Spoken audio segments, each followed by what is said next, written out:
We are pleased to welcome to the program Caroline Goggin, a reporter and anchor at WPRI TV, Channel 12 in Providence, Rhode Island, working for Eyewitness News. Many of our listeners will remember Caroline from her years in Binghamton, working for Channel 12 Action News, and she has quite the story to tell of what's happened to her since she left Binghamton. Good morning. Good morning, Bob. How are you? I'm doing well. How are you doing? I'm good. It's been a whirlwind of a week. We officially came out last week. Travis and I did, my husband, and we shared our story of what exactly happened to us after we got married last fall. So it's been an overwhelming week, to say the least, but positive. Well, I've been waiting for this time for actually months since I saw the news on Twitter of what happened to you last October, and I was hoping there would come a time where we would be able to speak live on this program to share what you've been through and what Travis has been through, your family and coworkers and friends who have supported you since October, because I think this is such an important topic. There's a lot, I think, that most of us really don't know about strokes, and I think you're in a position now to help to educate people both in Providence, Rhode Island, and here in Binghamton. I hope so. That's what we really hope to get out of all of this. So let's talk about your life after you left Binghamton. In a not too lengthy period of time, you landed what I think is a great job working for WPRI. Yeah, I left Binghamton in September, I believe it was, of 2016. Travis was already up here. He was the sports director at WBNG when I was there. He was already up here in Boston working for a digital sports network. So I moved up to Providence in September of 2016. I took on a weekday reporting role, and then that following June, I was promoted to the 5:30 anchor, 10 and 11 o'clock reporter. So it's been an incredible experience up here, as I would describe my time back in Binghamton. I've learned so much from my career here. Have gotten to meet so many people, which I did in Binghamton, and I still enjoy that I get to connect with all of the WBNG viewers on Facebook still. I always say to my family, there were no sweeter people than the people that I met during my time in the Southern Tier, and I love that I still get to connect with them. So it means the world today to be able to have this platform to talk to them. Well, and I remember, and fortunately, we wound up covering many of the same stories from time to time, and at one point we actually were on I was graciously invited to be part of one of the live debates that you were part of with Candace Chapman. Yeah, that was great. That was it. It was such a fun time, and that's what WBNG, I think, offered myself and a lot of people who were at the station at the same time that I was at was there. It offered us the opportunity to really be involved in the community and members of the Southern Tier. And I'm not from there. I'm from outside of Philadelphia, but I still feel like a part of my heart is back there in Binghamton. It was home for us for 2.5 years. Travis much longer than I. So we miss it back there. Well, we of course, we're excited for both you and Travis as you were able to move on to the next chapter in your careers. But as we learned, and I think a lot of people were excited when they learned that you were engaged, and then with the wedding in September. But then things took an unexpected turn. Tell us about what happened to you last fall. Let's go back to obviously busy preparing for the wedding, and the wedding, I believe, was in Philadelphia. Tell us about what happened leading up to the wedding, and then what happened shortly after.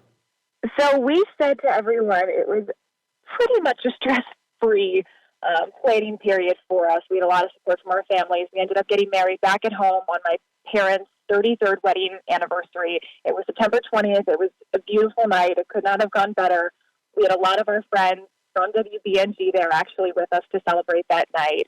And then we went to Italy on our honeymoon 2 days later. We spent a week and a half in Rome and Sorrento, and we got home. Both Travis and I think we had a full week of work, or at least 3 or 4 days of work the prior week after coming back from our honeymoon. And then the following Tuesday, October 8th, we woke up. It was a normal morning. We had a cup of coffee, and I think like any newlywed would tell you, you're just filled with all of this joy and happiness. It's an exciting time. So I can remember being so happy that morning. We talked for hours. I was getting ready to go to the gym, and I had just made an egg, and I was taking the pan after I made the egg from the stove to put it in the dishwasher, and that's when I started to live out the signs of a stroke. I didn't know it at that time, but that's what it was. It was the typical signs, which I think we were fortunate to have because it really alerted us that something was wrong. I lost my vision. My arms and my legs went numb. I had slurred speech, and Travis saw that my face was drooping. The left side of it was because the stroke was in the right side of my brain, and he called 911. So we were so lucky that he acted right away, and by the time I got to the hospital, they quite literally put me in the MRI machine within 2 minutes of getting into the hospital, and they diagnosed me right away. So we were so lucky. The timing was key, and if you talk to anybody who's had a stroke, the amount of time that it takes for you to get from home or wherever you are when you have the stroke to the hospital to be diagnosed is crucial. The less time, the better. The more time that you wait, the more damage that stroke can do on your brain. And that's something that we hear so often with public service announcements and news reports. And I would hope with the additional attention over the last few years that it really has worked to save lives. The thing that I think is amazing in your case and probably shocking to many people who know you and folks who may have watched you on TV here in Binghamton is this happened to you when you were 27 years old. Yeah. And, it was funny because we were in the hospital and we would have technicians especially come into our hospital room, especially when we were in the ICU, because I was eventually transferred up to Boston, and I was at Boston Medical Center. And there were at least 3 or 4 technicians who came into my room, and they said, "Oh, my God, you're 27 years old." And they immediately started going through this list of questions, because I think everyone just wanted to diagnose me with something, because they wanted to know how this could happen to someone so young. And what threw people off was not only am I 27 years old, but I'm perfectly healthy. I have no pre-existing medical conditions. I have no family history. I have low blood pressure. I don't smoke. I've never used drugs. There's really nothing that added up. I work out every day. Travis and I eat so healthy. We joke with people all the time. My favorite food group is lettuce. I love salad. So we eat salad, chicken, broccoli, the healthiest things. So we would talk to people and they would say, "Oh, you're 27." And then they would go through their questionnaire and say, "Oh, you're really healthy. This doesn't make sense." And what we've learned through this process is a lot of the time with stroke, it just doesn't make sense. According to the American Heart Association, 1/3 of young stroke patients who suffer what's called an ischemic stroke, which is essentially a blood clot, blocks off the flow of oxygen to the rest of your brain. 1/3 of those survivors never find out what caused their stroke, which is startling to me. But they happen in a lot of us, and we just don't talk about it enough. That's kind of the shame of all of it. We left the hospital, and as I alluded to in the pieces that aired on WPRI last week, I felt so alone during that time because I felt like no one else in the world had gone through what I had gone through. And I was so nervous about posting my story on social media because I didn't want people to question how this could have happened because I didn't have the answers at that time.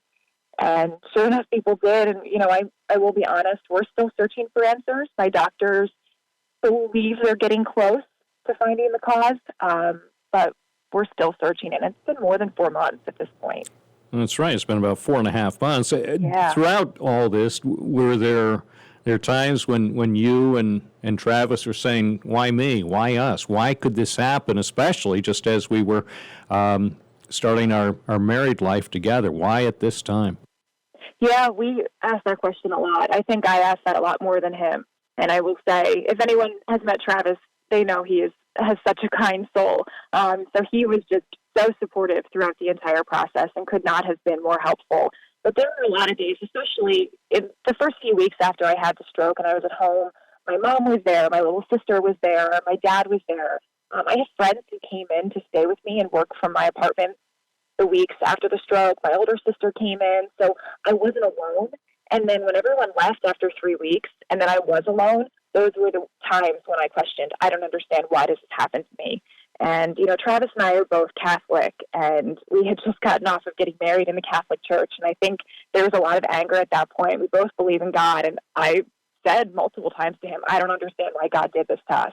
And I think, in a way, sharing my story last week and getting the response I've gotten from so many other young people who have had strokes, I think this was God's way of telling me, you're going to go through this, but you're doing this because you're going to share this story. And hopefully at some point in your life, it's going to help someone else. So the why me has kind of turned into, I'm glad it was me, because I'm doing okay, because I have so much support, and hopefully my story at some point can help someone else to realize these are the signs of a stroke. I need to get to the hospital right away. It can happen to me. We're speaking with Caroline Goggin, who had been an anchor and reporter at Channel 12 Action News for a few years here in Binghamton, and now she is working in a similar role at WPRI TV in Providence, Rhode Island. In you're telling this, I think it's very notable how you also are sharing your faith and talking quite honestly about, in the early stages of this, perhaps feeling a sense of betrayal from God, saying, God, why am I going through this at this point in my life when I should be so happy? Yeah, because we thought, you come off of the happiest moment in your life. Getting married is, it was for us the best day of our lives. So it was such a time of joy and just pure bliss, I would say. We just never expected it would happen. But I will say, now looking back on it, I could not have told you this without getting upset months ago. But, looking back on it now, this has just made our relationship that much stronger. And I think a situation like this leaves you with this incredible perspective you would have never had otherwise. Life becomes so much sweeter. And I said this in my piece that aired on WPRI last week. Moments with people are far richer. You learn not to sweat the small stuff because you have the opportunity to do those things. It's not, I have to go to work today. I have to run these errands. I have to go to these doctor's appointments. I get to do them. And that's such a blessing. I feel like we think, I did at 27 years old, I'm invincible. Nothing can happen to me. That's not true. I look to, the recent situation with Kobe Bryant. Everyone was saying on social media, tomorrow isn't a guarantee. And I feel like that was thrown around by people without people processing what that actually means. Tomorrow is not a guarantee. We really need to live our lives remembering that, because you just never know what's going to happen. No, you don't, from one moment to the next. Every day is a gift, and even though I have plans for this afternoon and I have plans for tomorrow and the rest of the week, who knows if those plans will come to fruition? None of us really knows that, so we can't take anything or anyone for granted. Yes, exactly. That's why what's kind of been interesting about all of this is, I spent so much time before all of this happened stressing about the past and what had happened in the past and looking ahead to the future and what was to come. And it just reminds you to be present sometimes, which is a good reminder. It's something I think we all need from time to time, because we live in a world where we're all so busy and we're running around like crazy and running on empty. And it's a good reminder sometimes just to slow down and say, hey, I'm going to enjoy this moment. I don't need to run on full speed. I can just be kind to myself, which I truly think that we all need from time to time. Tell us about the recuperation. One thing that I found fascinating is really within a few days you were able to post a video on Twitter, video shot by Travis, and to let people know what had happened and basically offer just a visual reassurance that you were doing okay, even a short time after suffering the stroke. Tell us about this entire process following the stroke. I think when we were in the hospital, we felt this comfort because we knew if something were to go wrong, we were there and we would be taken care of. And they say the first 96 hours after you have a stroke is the time that you're most likely to have another stroke. And then after that, if you're able to get past those 96 hours, the first year after your stroke is the time when you're most likely to have another one. So, for me, by the time we left the hospital, most of my strength was back in my left leg. My left arm, I would say at least 85% of my strength was back. But I will tell you, to this day, we work out every day, and I've noticed, especially lately, my balance is still off on the left side of my body. And my strength really, I thought it was 100%, but it's not still. For me, getting home, it was the headaches. I would take the worst headache I've ever had in my life and multiply it by 20. They were that bad. I left the hospital with a clot still in my brain. We were told by doctors that if we had received this medication called TPA, which can be administered within a certain window after having a stroke, and it's essentially how would you describe it? A very potent blood thinner, I guess would be the best way. That can go in and it can reverse some of the deficits from your stroke, and we decided against it because of the risks that are associated with it. So when I left the hospital, they said, just so you know, that clot is still in your brain. You will not have a stroke again because of that clot. It will be absorbed into your bloodstream. So for me, when I would have a headache, I would feel my headaches, and I still do to this day, where the stroke was and where that clot was. I assume after 4 months, it's now dissipated.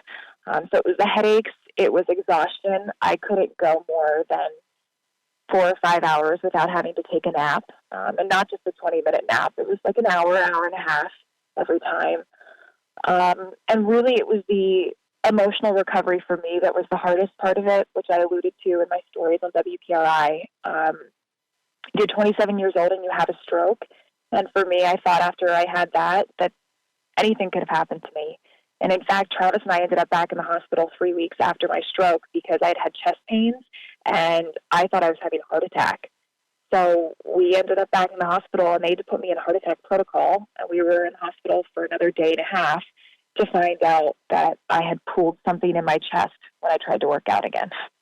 So it's this fear that you live with. Sure. So it's the physical pain, but it's the fear that just takes a while to go away. How was it getting back to work after all you had been through and returning to the newsroom, the first time you returned to the newsroom? It was good. I really wanted to get back to work, and I pushed to get back to work as fast as possible. I was back within 6 weeks, and going back to the newsroom was great because it gave me a purpose again. When I was at home, I didn't feel like I had one, except I just needed to get better. And when I got back into the newsroom, I felt like it was back to my sense of normal again. Getting back on air the first time, I was so excited to get back on air, but I was shaking about a minute or two heading into that newscast because I was so afraid that I was going to mess up and everyone would see it. So I was very nervous for that. Luckily, I have a news director who was so supportive during that time. I came back, I think it was the second week of November or the third week of November, and she allowed me to practice anchoring a couple of shows so I could feel comfortable again before I went back on air. And we really eased into everything. So I was part-time for a couple of weeks. I got in one show a day, and by the time a couple weeks passed, I said, I'm ready to do this. Get me back into anchoring full-time, and let's try to get me back into reporting within a couple of months. So January 1st, I got back into reporting full-time again at night after I anchored our 5:30 show. So it was definitely a slow process, but it felt normal, and that's what I needed during that time. So since you're back to work full-time, are you approaching the daily grind differently, or do you sense that you're essentially back into the mode you were before the stroke?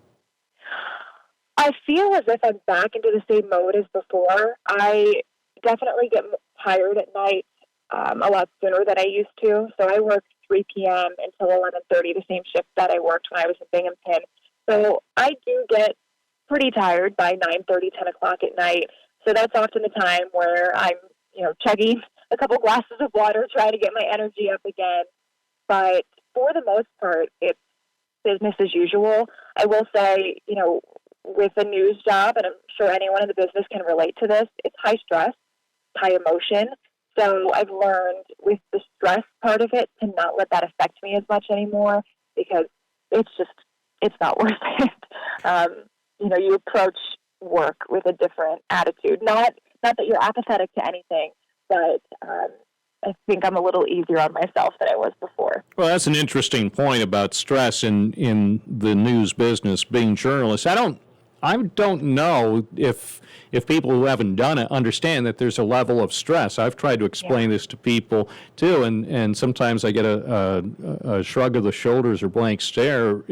What is possibly stressful about going out and reporting the news? And even though I've been doing it now for a while, I have to say there's a stress that builds up, even going to stories that developed over the weekend, even before you get to the scene.